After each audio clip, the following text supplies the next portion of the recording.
You ever think about how people crave love from everyone except the one who's been loving them the longest? They chase attention, chase validation, try to fill an emptiness that was never meant to be filled by another human being. They scroll through screens, beg for signs, break themselves just to feel seen. But there's something bigger, something ancient, that's been whispering to them the whole time. Words written long before they were born, meant only for them. A message that doesn't flatter, doesn't lie, doesn't change. It doesn't promise comfort. It promises purpose. But the problem is, most people are too busy chasing noise to recognize the handwriting. Love has always been written, not searched for. People act like love is some kind of scavenger hunt, like they have to travel miles, break hearts, lose themselves just to find it. They walk around with holes inside them, hoping someone else will fill them, never realizing those holes were never meant to be filled by people. They keep chasing faces, chasing moments, chasing attention. But what they're really chasing is something that's been written for them all along. It's already there. Ink on paper, eternal. But they don't read it. They rewrite it. They distort it. They ignore it because it doesn't sound like what they want to hear. You ever see how desperate people get for love? They call it romance, but it's panic. They'll trade their peace just to be noticed. They'll pretend to be something. They're not just to keep someone from leaving. They think love is a transaction. If I give enough, if I sacrifice enough, maybe I'll be enough. But real love doesn't negotiate. It doesn't beg. It doesn't need to be proven. It's not earned. It's revealed. It's not found in another person's validation. It's discovered in the quiet places where you finally stop performing. Love was written into existence before you ever took your first breath. It wasn't created when someone said they liked you or when someone stayed. It was there when everything else left. You don't search for it, you remember it. But that's the problem, isn't it? People forget. They forget they were loved before they were broken, before they were rejected, before they even learned what loneliness felt like. They think love is something fragile, temporary, conditional. They think it fades when people walk away. But love, the kind that's written in truth, doesn't leave. It doesn't need an audience to exist. The tragedy is that people read every message except the one meant for them. They open notifications faster than they open their own hearts. They read between the lines of text messages, but ignore the lines that were written for their soul. They ask for signs, for proof, for reasons to believe they're worth something, but it's all there, spelled out, waiting. Love isn't hiding. They are.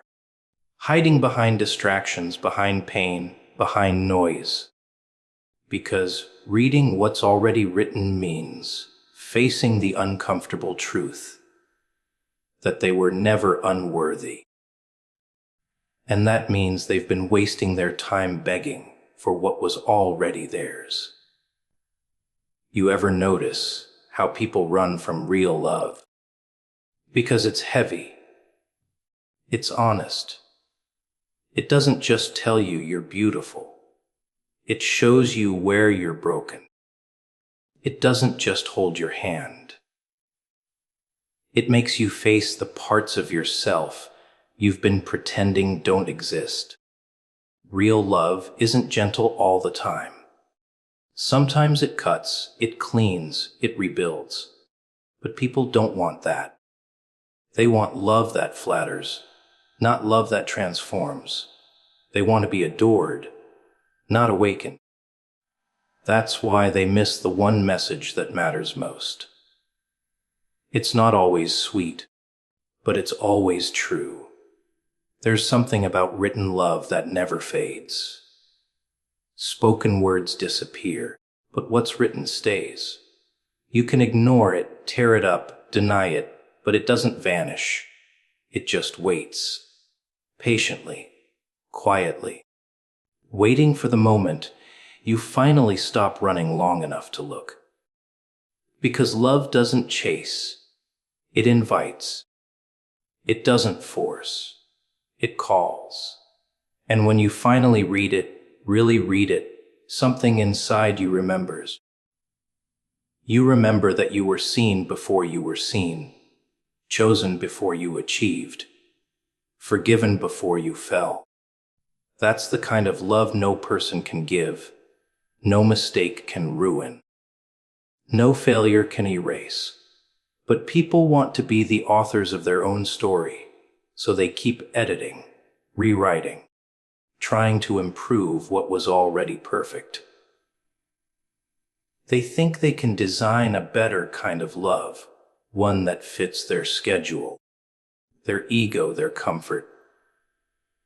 But all they end up doing is complicating something that was meant to be simple. Love was written in a language deeper than desire. It's not made of promises. It's made of truth. It doesn't change its tone when you fall apart. It doesn't disappear when you stop deserving it. It's permanent ink. Love isn't something you find at the end of the road. It's the reason the road exists. It's not hiding in someone's eyes. It's been written across your entire life in invisible ink. You just need the right kind of pain, the right kind of silence to see it. That's the irony of it all. The thing everyone's searching for is the one thing that's never been missing. They just forgot how to read it. So they wander, and they chase, and they beg. They scroll through fake affection, mistake attention for care, mistake lust for connection.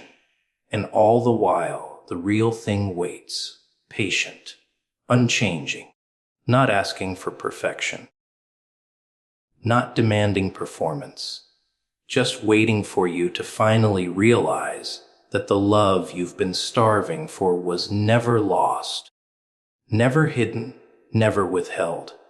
It's been written from the start, with your name on every line. The message was personal long before you were aware. Everyone walks around acting like they stumbled into existence, like their life is some random accident that just happened to fall into place. They think meaning is something they have to create, not something already carved into their bones. They chase purpose like it's hiding behind some door they haven't opened yet, when the truth is, it's been whispering their name since before they could even speak. The message was written for them, not for the crowd, not for the world, just them. But people don't like personal messages. They like noise. They like to blend in with the chaos, because being chosen makes them uncomfortable. It means responsibility. It means they can't pretend they don't know anymore. You ever notice how people ignore things that hit too close to home? The truth shows up in their lives over and over, disguised in pain, in loss, in coincidence, and they just shrug it off.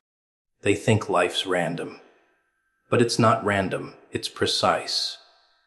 Every heartbreak, every delay, every unanswered prayer is part of the same letter written in a language only their soul understands.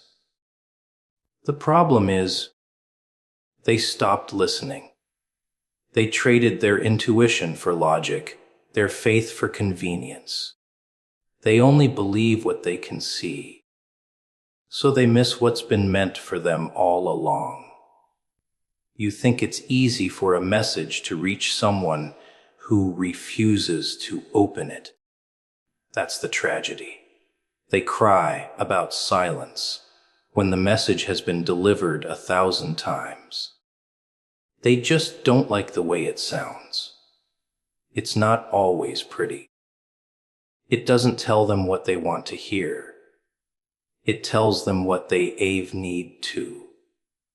And most people can't handle that. They'd rather keep searching for validation from strangers than face a truth that exposes their illusions. But the message doesn't change. It's patient. It waits. It shows up again and again in different forms, through different people, until you finally get tired of pretending you don't hear it. There's something almost cruel about how personal it is. You can't run from it. You can't hide behind excuses. It knows your fears, your secrets, your scars. It doesn't need to ask questions. It already knows the answers. And still, it speaks softly, not demanding, not forcing. Just reminding you that you were never forgotten. You think your life is small, insignificant, but the message proves otherwise. It's not addressed to whom it may concern. It's written in your name, sealed with intention, and every time you ignore it, life just gets louder until you finally pay attention. People expect messages to come wrapped in beauty. They want clarity, comfort, applause. But sometimes the most personal messages arrive through chaos. They come through betrayal, through loss, through nights that stretch too long. Because pain is a form of handwriting too. It writes truths you wouldn't otherwise read. The message doesn't always sound loving. It is loving, but it doesn't have to sound like it. Sometimes it shatters before it saves. Sometimes it breaks everything open so the light can finally get in. You ever think about how certain moments feel like déjà vu? Like something or someone is trying to tell you something again. That's not coincidence. That's repetition with purpose. The same lessons keep circling back because you keep refusing to learn them. The same patterns keep reappearing because the message hasn't been received yet. Life doesn't move on until you do. And when you finally stop running, stop distracting yourself, stop numbing yourself, that's when you realize the message wasn't chasing you to punish you. It was chasing you to wake you up.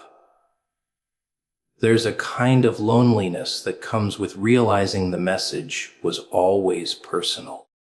Because once you understand it, you can't hide in the crowd anymore. You can't unsee it. You can't pretend your choices don't matter. The message exposes everything fake. It tears down the walls you built to protect yourself. It reminds you that your story was never supposed to look like anyone else's. And that comparison was the thing killing you all along. It's not just words, it's instruction. It's a map, written in visible ink, waiting for you to read between the lines of your own life. People want control. They want to dictate how the story unfolds, how the message sounds. But that's not how it works. You don't edit it, you live it. Every day you ignore it, it gets heavier. Every time you run from it, it finds another way in. Through dreams, through strangers, through moments that feel too real to dismiss. Because what's meant specifically for you doesn't stop knocking. You can delay it, but you can't delete it.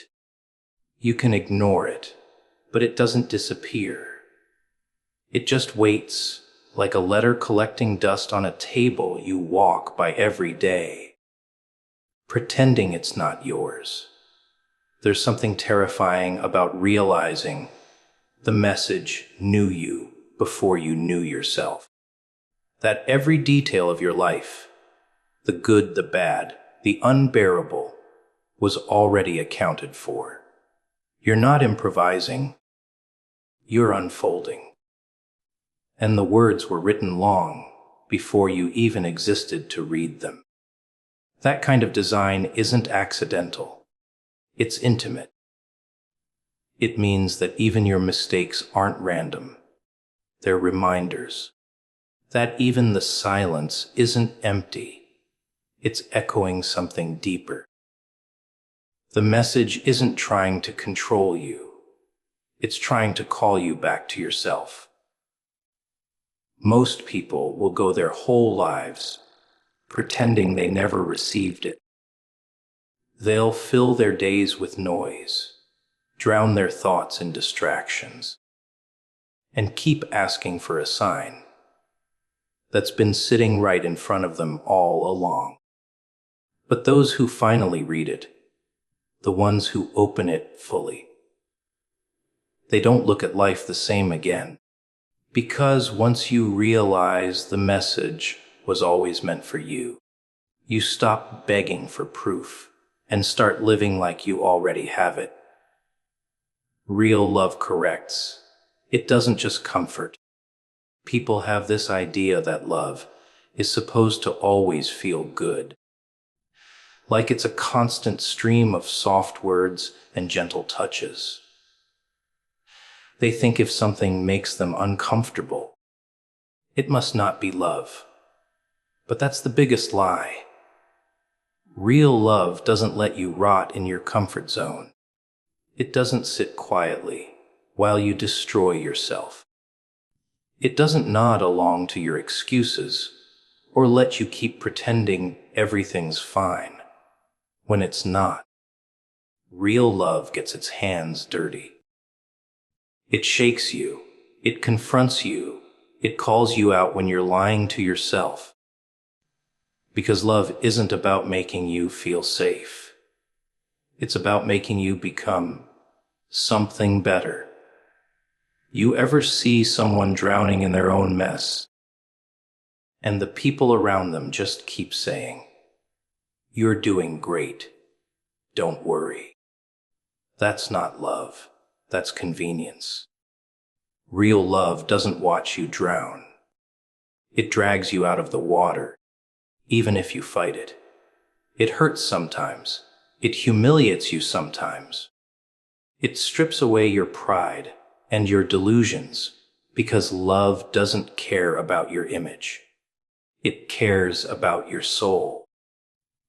It's not afraid to make you angry, because it's not trying to please you. It's trying to free you. That's the difference between fake love and real love. One wants to keep you happy. The other wants to keep you alive. But most people can't handle that kind of love. They call it harsh. They call it controlling. They call it too much. Because it doesn't feed their ego. It starves it. Real love doesn't flatter your insecurities. It exposes them. It tells you the truth no one else has the courage to say. It shows you the version of yourself you try to hide behind jokes, smiles, or silence. It's not the voice that says, "You're perfect just the way you are." It's the one that says, "You could be so much more if you stopped pretending." That's the voice people run from, but it's the only one that's real. You ever wonder why people choose lies over truth? Because lies hug you while they kill you. Truth hurts while it heals you. Love and truth are inseparable. And that's why real love feels like both a wound and a cure. It tears through your illusions, breaks the walls you built to protect your pride, and then it helps you rebuild piece by piece. That process isn't romantic. It's brutal, but it's real. And that's what makes it love. If it doesn't demand growth, it's not love. It's comfort dressed in kindness. Real love tells you no when everyone else tells you yes. It blocks doors you're not ready to walk through. It stops you from settling for less just because you're tired of waiting. It's not always obvious in the moment. Sometimes it feels like rejection, like punishment, like silence. But underneath all that pain is protection. Love won't let you destroy yourself, even if you call that destruction freedom. That's why the strongest kind of love will frustrate you before it fulfills you. It'll make you question everything before you understand anything. You think love is supposed to agree with you. No. It's supposed to challenge you. It's supposed to pull you out of your excuses and show you what you're capable of. Real love looks you dead in the eyes and says, I know what you're doing, and you're better than that. It doesn't whisper lies just to keep the peace. It breaks peace to build truth.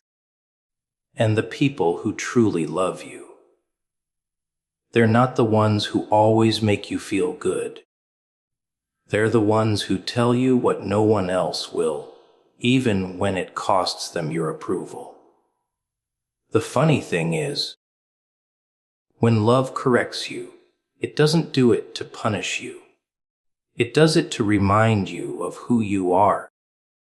It sees something in you that you've forgotten, something sacred that's been buried under all the noise, the fear, the failure. So it confronts you, not out of anger, but out of conviction. It refuses to let you settle for mediocrity when you were built for something higher. That kind of love doesn't need to be liked. It needs to be understood. People say they want real love, but what they really want is reassurance. They want someone who will tell them they're right, even when they're wrong. But love doesn't play that game. Love looks you in the mirror and forces you to face what you've become. It strips away everything fake, everything fragile, until what's left is truth. It's not cruel, it's cleansing. It's the fire that burns away everything you thought you needed. And yeah, it hurts. But the only thing pain ever destroys is what was never meant to stay. The most powerful love doesn't make you comfortable. It makes you honest. It doesn't let you stay broken just because it understands your pain. It demands healing. It demands change. It demands responsibility. And that's why most people walk away from it. They'd rather stay loved for who they pretend to be than be challenged into becoming who they're meant to be. But the truth is, real love never leaves you the same. It doesn't just comfort you when you cry. It teaches you why you're crying and how to stop breaking your own heart. It's not always warm, but it's always worth it.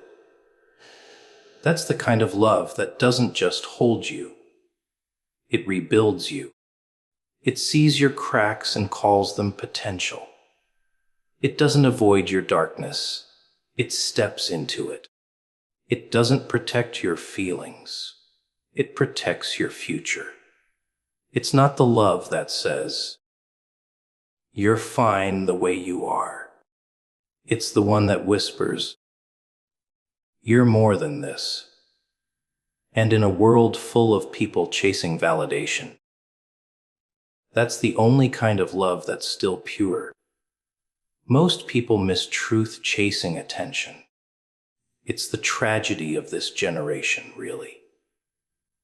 Everyone's shouting, but no one's listening. They confuse being seen with being understood, being loud with being heard. They'll post their pain online, turn their insecurities into captions, and wait for hearts and comments like they mean healing. They think attention is proof of worth, but it's not. It's temporary applause from people who don't even remember your name after they scroll past. Truth doesn't trend, it transforms. But transformation isn't flashy, it's quiet. And that's why they miss it. People say they want honesty, but what they really want is validation. The moment truth doesn't fit their narrative, they reject it. They call it negativity, judgment, hate. Anything to avoid facing the mirror it holds up. But truth doesn't care about your comfort. It doesn't care about your image, your likes, your followers. It's not trying to be popular. It's trying to free you. And freedom isn't something people like anymore. It's too heavy. It comes with responsibility. It requires you to let go of the lies you've built your identity around. And most people would rather keep pretending than rebuild from scratch. You see it everywhere. People would rather chase attention than meaning. They'd rather be talked about than be changed. They want the light, but not the exposure. They crave recognition, not revelation, because revelation demands accountability. It forces you to admit you've been wrong, you've been lost, you've been fake.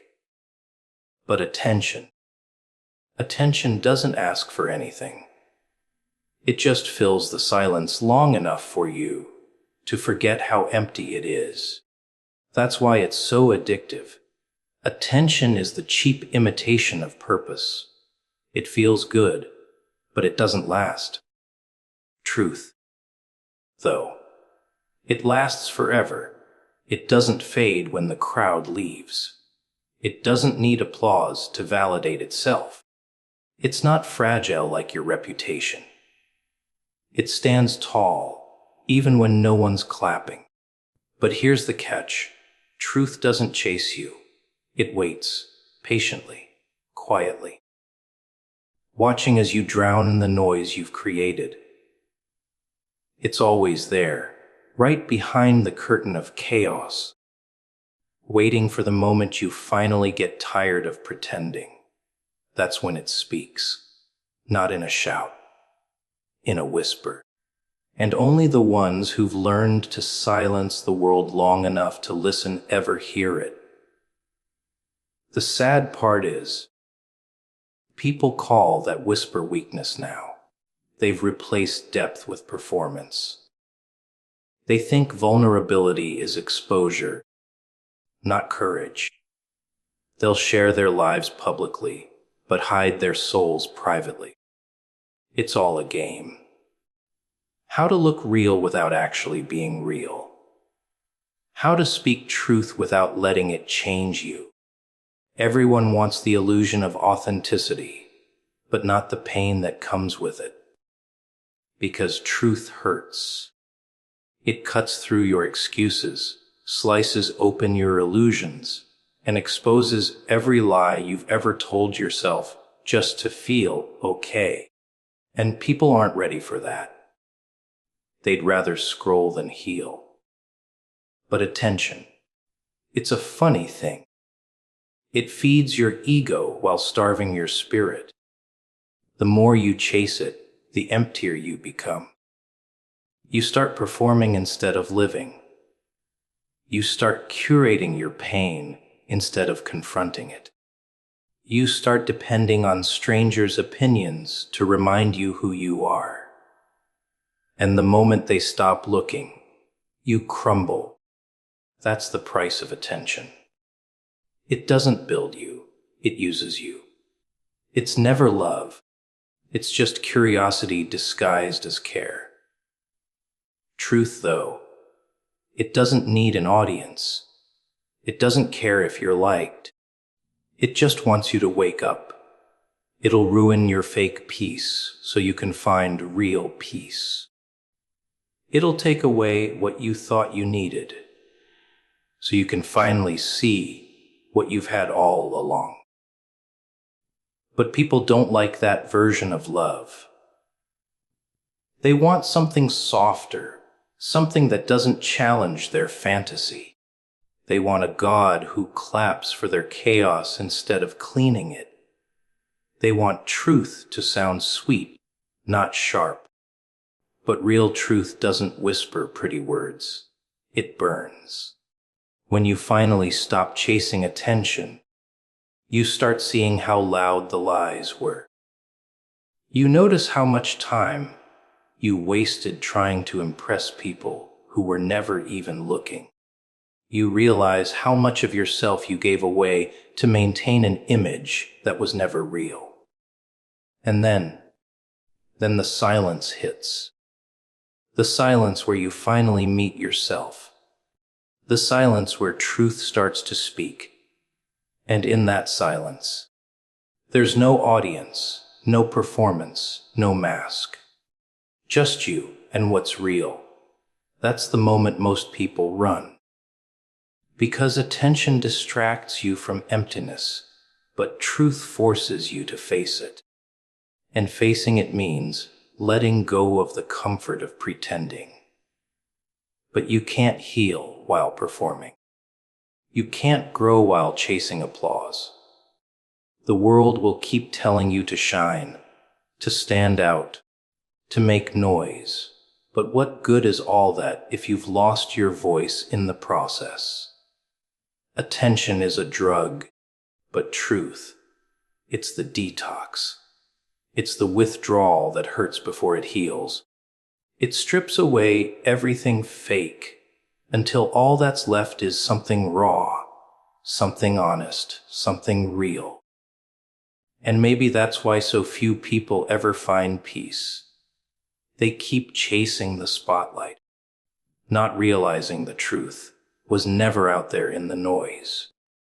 It was buried inside them, waiting for the silence to bring it back to life. You ever notice how people keep asking for signs, praying for answers, begging for clarity, waiting for some divine voice to speak? But when it finally does, they look the other way. They call it coincidence. They call it imagination. They pretend they didn't hear it because hearing means responsibility. Listening means change.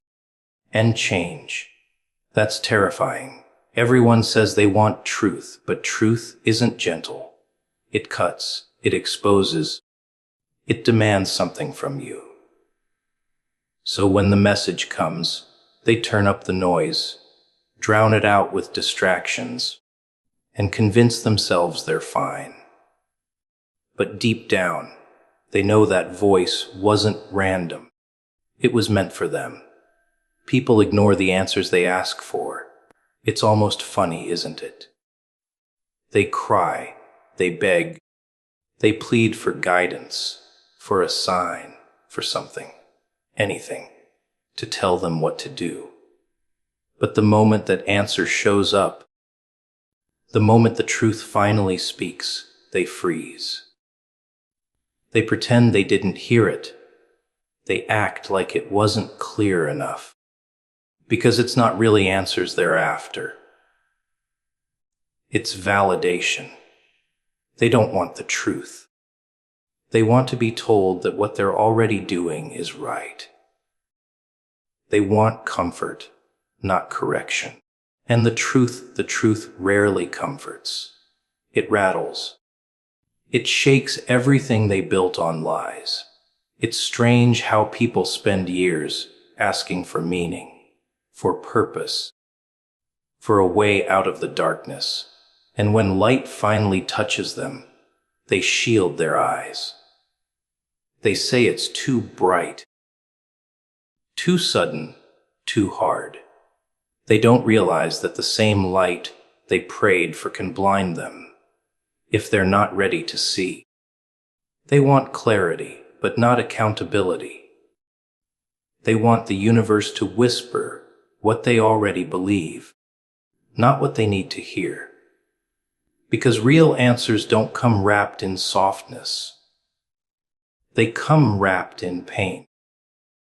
They come when you're least ready, when you've run out of excuses. You ever notice how people treat divine moments like accidents? Something inside tells them, go left, but they go right anyway. A feeling tells them to let go, to move, to change, but they cling harder. Then when everything falls apart, they cry out again, asking why. They think the message never came. But it did. It's just that they didn't like what it said. That's the curse of being human. They want answers, but only on their terms. They want to stay comfortable while demanding clarity, forgetting that growth doesn't happen in comfort. Growth demands friction. Ignoring the answer is easier than facing what it requires. Because when you finally hear it, when you know, there's no turning back. You can't play dumb anymore. You can't pretend you didn't know better. You become responsible for change. And that's terrifying. It's easier to stay lost, to keep searching, to keep asking questions you don't want answered. There's safety in confusion. There's power in pretending you're waiting for something. Because once the answer arrives, you run out of excuses to stay the same. People think ignoring the truth keeps them safe, but it's the opposite. Every ignored answer becomes a wound that festers. Every time you look away from what you know deep down, you build a life that's not yours. You start living half-heartedly, walking a path that doesn't fit, surrounded by things that never feel right. And when life starts breaking down, when everything feels empty, you think it's bad luck. But it's not. It's the consequence of pretending you didn't hear what you already knew. The message doesn't disappear. It just gets louder. You can drown it in noise, bury it under distractions, hide behind excuses, but it finds you. It always does.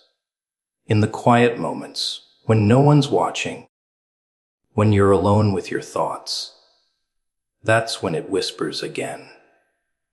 Sometimes it's not even a voice, just a feeling.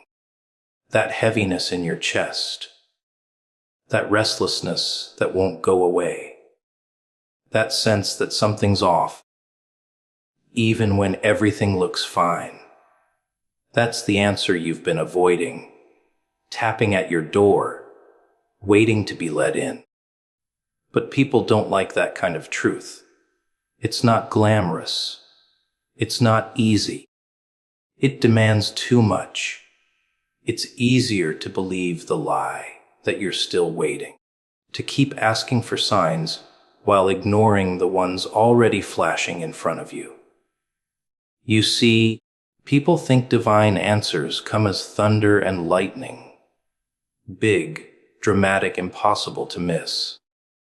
But most of the time, They come quietly, through people, through pain, through repetition, through that same lesson that keeps coming back until you finally learn it. The truth doesn't scream, it repeats. And every time you ignore it, it comes back sharper, louder, harder, until you can't avoid it anymore. There's a strange beauty in the way truth works. It doesn't chase you. It doesn't beg for attention. It just waits. It sits there, patient, watching you run in circles, watching you hurt yourself, waiting for the moment you're tired enough to listen. And when you finally do, you realize the answer was there the whole time. It wasn't hidden. It wasn't late. It was just inconvenient. You weren't ready to accept what it meant. To let go, to move on, to change direction, to admit you were wrong. People think they're searching for answers out in the world, but the real ones are already inside. That's the cruel truth. The voice you're ignoring isn't some distant echo. It's your own. The one that knows when something's wrong. The one that knows what you need to do, but keeps getting drowned out by fear. You don't need new answers. You need courage to accept the ones you already have. Because the moment you stop running from them, the moment you listen, everything shifts. Not because the truth changed, but because you finally did. People ignore the answers they ask for because the truth doesn't fit their fantasy. They want miracles without movement, change without loss, peace without honesty. But that's not how it works. The answers don't come to make you feel better. They come to wake you up. And sometimes, that awakening feels like pain. That's why so many people pretend not to hear it. Because listening means they can't go back to who they were before they knew. And deep down, that's what scares them most. Truth demands action, not comfort. That's the part people never want to hear. Everyone loves the idea of truth until it shows up wearing teeth. They say they want honesty, clarity, direction. But what they really mean is they want truth that doesn't hurt, truth that fits neatly into their plans, truth that makes them feel safe. But the real kind, the kind that cracks you open, forces you to move, forces you to see yourself without the filters. That kind of truth burns. It doesn't sit quietly beside you. It drags you out of the shadows and dares you to do something about it. People think knowing the truth is enough. Like awareness alone will change their lives. But truth doesn't work like that. It doesn't care what you wish know. It cares what you do. You can talk about it, post about it, cry about it. But until you act, you're just decorating the cage you're trapped in. The truth is useless without movement. It's like light shining through a closed window. Beautiful to look at, but it never really touches you. And most people like it that way. They want the glow, not the heat. They want to be enlightened without being burned.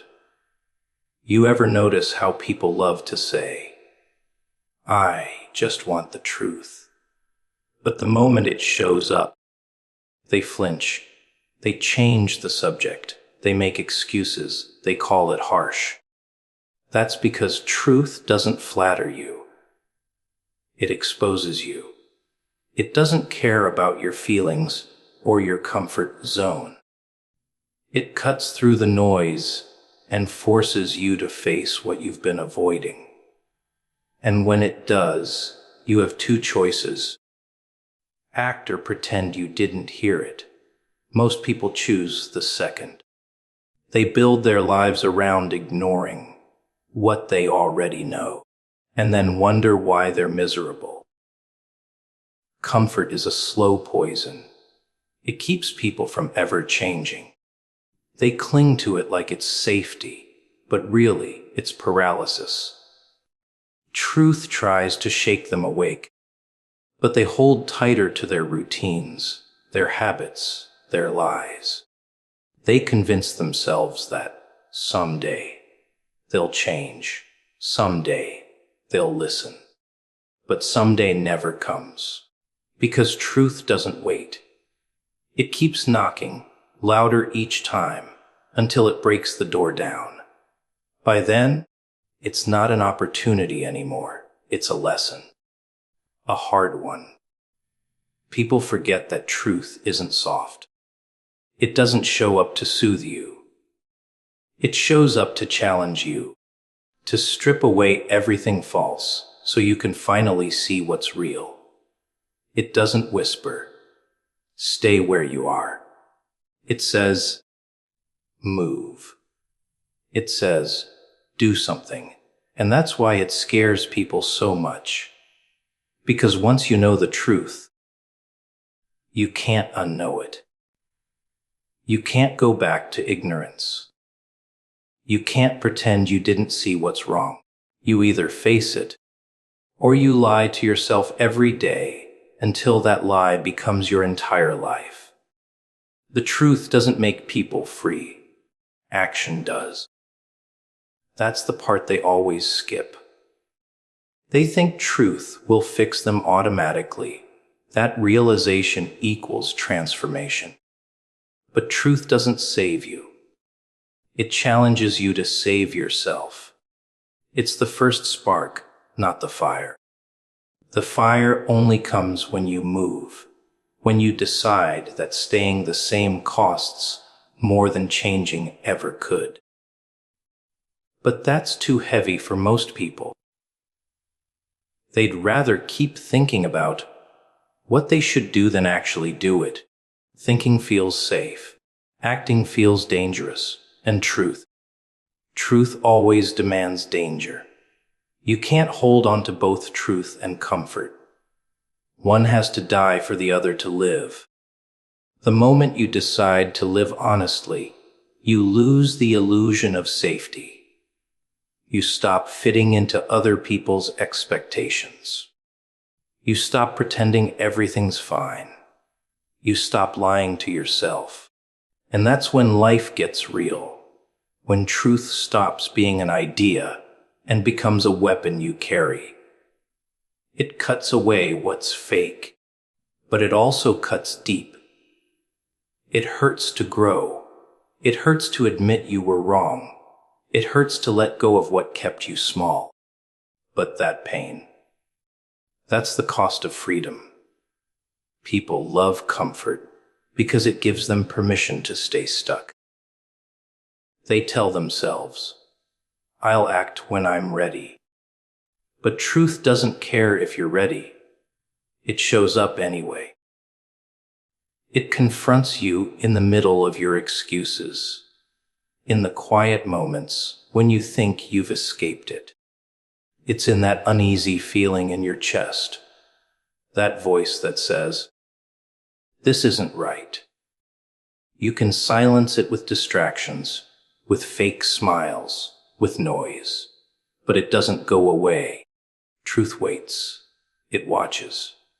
It knows you'll come back eventually, because no one can live in denial forever without breaking. Truth doesn't care about comfort because comfort breeds blindness. When everything feels easy, you stop growing. You stop questioning. You stop moving. That's why truth disrupts things. It's not cruelty, it's mercy. It shakes you, wakes you, breaks you open so you can finally breathe something real. Because comfort isn't living, it's hiding. And truth doesn't hide with you. It pulls you out, forces you to face the chaos, forces you to rebuild yourself with honesty as the foundation instead of fear. You ever wonder why truth hurts so much? Because it shows you what you could have been if you'd acted sooner. It shows you the cost of pretending, the weight of wasted time. That sting you feel when you finally admit the truth to yourself. That's not punishment. That's rebirth.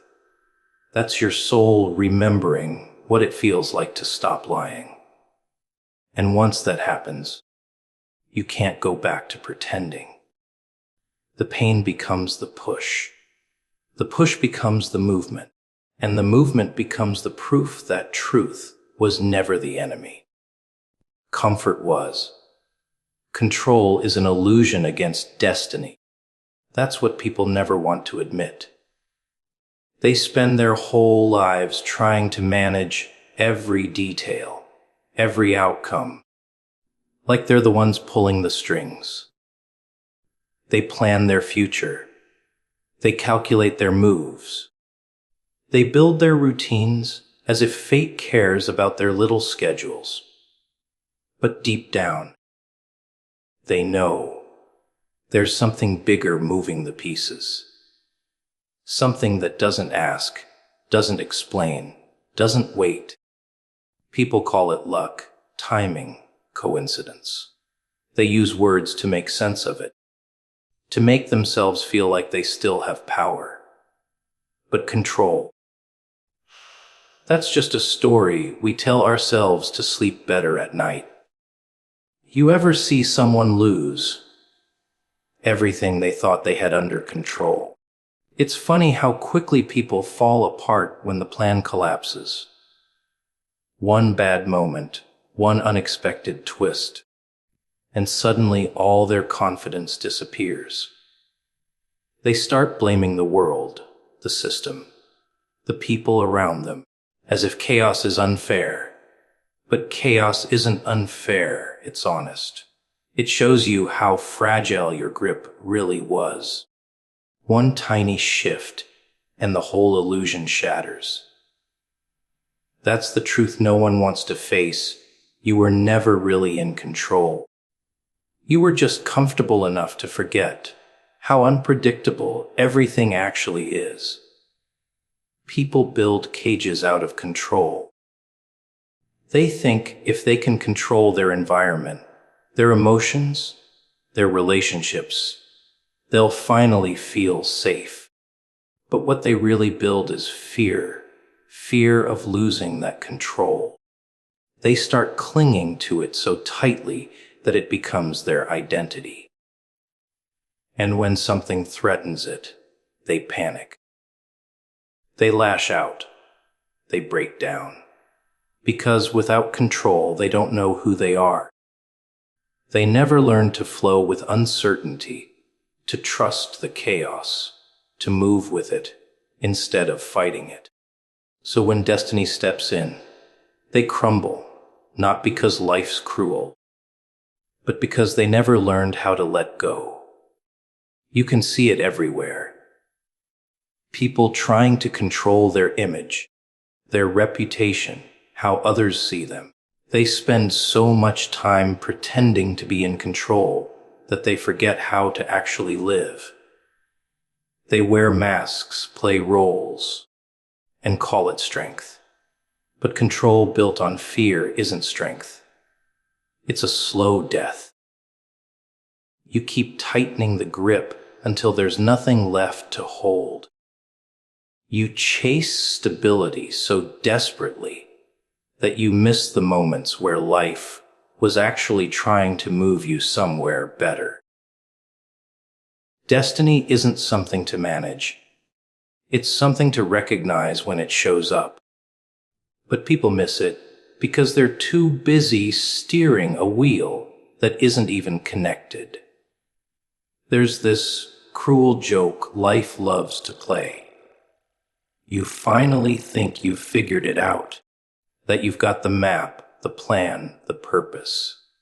and then everything changes. Not to punish you, but to remind you that you're not the one writing the script. You can improvise, you can adapt, you can make choices, but you can't rewrite what's already in motion. Some moments are meant to happen, whether you like it or not. The people you meet, the losses you take, the lessons that break you. They're all part of something you can't manipulate. You can fight it all you want, but destiny doesn't flinch. It just watches you struggle until you finally understand that control is the enemy of peace. People confuse control with power. They think if they can predict and prevent pain, they'll win. But control doesn't protect you. It isolates you. It makes you small. It turns life into a checklist instead of an experience. Real power comes from surrender, not the weak kind, not giving up, but surrendering to the fact that some things are beyond you. It's freedom, really. When you stop trying to control everything, you start noticing everything. You see how perfectly timed certain moments are, how every mistake led you somewhere you needed to be. You stop resisting and start responding. That's when you finally align with what was meant for you all along. But people hate that word, surrender. It sounds like defeat. They don't realize it's the opposite. It's acceptance without submission. It's saying, I can't control the storm, but I can control how I move through it. That's not weakness. That's wisdom. Because once you stop fighting destiny, it stops feeling like a war. It starts feeling like a rhythm. Like maybe, just maybe, things weren't falling apart. They were falling into place. You just couldn't see it through the chaos. Control makes you blind to the beauty of what's uncontrollable. You spend so much time worrying about what might go wrong that you forget to notice what's going right. You think letting go means losing everything, but it's actually how you find what's real. The illusion of control is like a stage set. It looks solid until the lights go out.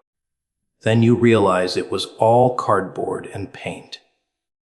The only thing real was the moment itself, and you missed it because you were too busy trying to hold it still.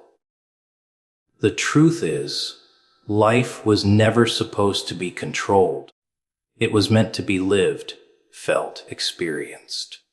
The unpredictability, the chaos, the change. That's not the enemy. That's the point. Every twist, every loss, every detour is part of the same pattern. One you don't get to see until much later. You don't have to understand it to trust it. You just have to stop pretending you're in charge of it. Because destiny doesn't need your permission to unfold. It just needs you to stop getting in its way. Purpose moves through chaos untouched. You can destroy everything around it. Burn the plan, break the person, twist the path, and somehow it still finds a way. That's the thing about real purpose. It's not fragile. It doesn't disappear when things get ugly. It doesn't vanish when life doesn't go your way. It hides inside the wreckage, waiting for you to notice it again. You can try to bury it under excuses, under fear, under pain, but it keeps breathing. It's like smoke. You can't catch it. You can't kill it. It just keeps rising, no matter how many times you try to put it out. People think purpose only exists in peace, in success, in clarity. They think they'll find it when everything's calm and perfect, when the stars line up and life finally makes sense. But chaos is where purpose proves itself. It's in the storm, in the confusion, in the days when you don't even know who you are anymore. Because chaos doesn't destroy purpose. It strips away the lies around it. It removes everything fake, everything temporary, until only what's real is left standing. That's how you know it's purpose, and not just a dream, because it survives what should have killed it. You ever watch people crumble under pressure? They start questioning everything. Why it's happening, why it's hard, why it feels unfair. But purpose doesn't need things to be fair. It doesn't care about conditions. It's not waiting for perfect timing or perfect people. It's working quietly in the background, rearranging the pieces, testing your limits, showing you who you really are. Chaos is the language of transformation, and purpose understands it fluently. The problem is, people don't. They see chaos as punishment when really it's direction. It's purpose shaking your world to get your attention. You can plan your whole life, map every turn, and still end up somewhere you never expected. That's not failure. That's proof. Proof that purpose doesn't follow your blueprint. It doesn't obey your comfort zones. It moves through detours, heartbreaks, betrayals, and losses like smoke slipping through cracks. You can't stop it. You can delay it, ignore it, try to walk away from it, but eventually it finds you. It's patient. It's relentless. It's that whisper that shows up when you're broken, reminding you that even in the ruin, something still matters. Something still wants to live through you. Most people mistake chaos for collapse. They think because everything's falling apart, their purpose must have failed. But sometimes the fall is the plan. Sometimes things have to break so purpose can move freely again. You can't see that when you're inside it, though. When everything's burning, you think it's the end. But what if it's just the clearing before the rebuild? What if the chaos isn't here to destroy you, but to remove everything that was never meant to stay? Purpose doesn't need your control. It needs your endurance. It needs you to trust that even in the middle of the fire, it's still alive. People love control because it makes them feel safe, but control kills purpose faster than failure ever could. Purpose doesn't grow in cages. It doesn't breathe in predictability. It's born from mess, from pain, from the moments you thought would break you. That's where it's strongest, when everything else is weak. Chaos doesn't scare purpose because it's built from it. It's shaped by pressure, refined by struggle, strengthened by uncertainty. You can't destroy something that was born in the dark. That's why no matter how bad it gets, no matter how much you lose, something inside still whispers, keep going. That's purpose refusing to die. It's strange, isn't it? The world teaches you to fear chaos, to avoid discomfort, to stick to what's safe. But safety doesn't grow anything. Order doesn't create strength. Only chaos does. Only the unknown has the power to reveal what's real. Because when everything falls apart, you stop pretending. You stop performing. You stop caring about appearances. And that's when you finally meet yourself. The raw, unfiltered version that purpose has been waiting for all along. That's where it begins, not in success, not in calm, but in the ashes of what you thought your life was supposed to be. You can't protect yourself from chaos, and you shouldn't try. It's not your enemy. It's your sculptor. It shapes you without asking permission. It takes everything you thought you needed and replaces it with what you actually need. And while you're screaming for control, purpose is moving quietly beneath it all, connecting moments you don't understand yet. That heartbreak that shattered you. It redirected you. That failure that humiliated you. It refined you. That pain that almost broke you. It built you. Purpose moves through all of it untouched, like it knows something you don't. People think chaos means God's gone quiet, but maybe it's the opposite. Maybe it's the loudest message of all. Maybe purpose isn't supposed to be easy. Maybe it's supposed to pull you through fire so you can come out forged, not fragile. Because when everything else fades, when everyone else leaves, when the noise finally stops, the only thing that remains is what can't be destroyed. That's purpose. It doesn't panic in chaos.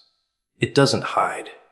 It stands there, calm, steady, waiting for you to remember it was always there, moving through the mess, untouched. What's meant will find its way. People love to act like they can miss what's meant for them, like one wrong turn or one bad decision can erase destiny. They spend their lives chasing what's already chasing them, fighting to control timing, forcing doors open that were never theirs to walk through. They panic when things don't go their way, as if fate suddenly lost track of them. But what's meant doesn't get lost. It doesn't forget your name. It doesn't vanish because you took a detour. It waits. It circles. It reroutes. It finds another way in. Because when something's meant for you, even your mistakes end up leading you there. People don't understand how patient destiny is. It doesn't care about your deadlines, your panic, or your fear. You think you've failed. You think it's over. And it's sitting there quietly, smiling, saying, "We'll try again later." You can't rush what's written. You can't stop what's meant. But humans hate that, don't they? They want control. They want to decide when, where, how. They think if they work hard enough, pray long enough, or cry loud enough, they can bend time to their will. But time doesn't bend. Fate doesn't beg. It unfolds when it's supposed to. And it doesn't care how desperate you are for it to happen now. You ever notice how the things that don't work out always hurt the most in the moment? But later, when you look back, you realize they had to fall apart. You realize that rejection, that heartbreak, that loss. It wasn't punishment, it was protection. It wasn't failure, it was redirection. What's meant for you can't arrive until what's not meant for you gets cleared out of the way. That's the part people don't want to hear. They think letting go means giving up, but sometimes letting go is the only way to make space for what's real. Destiny can't compete with your attachments.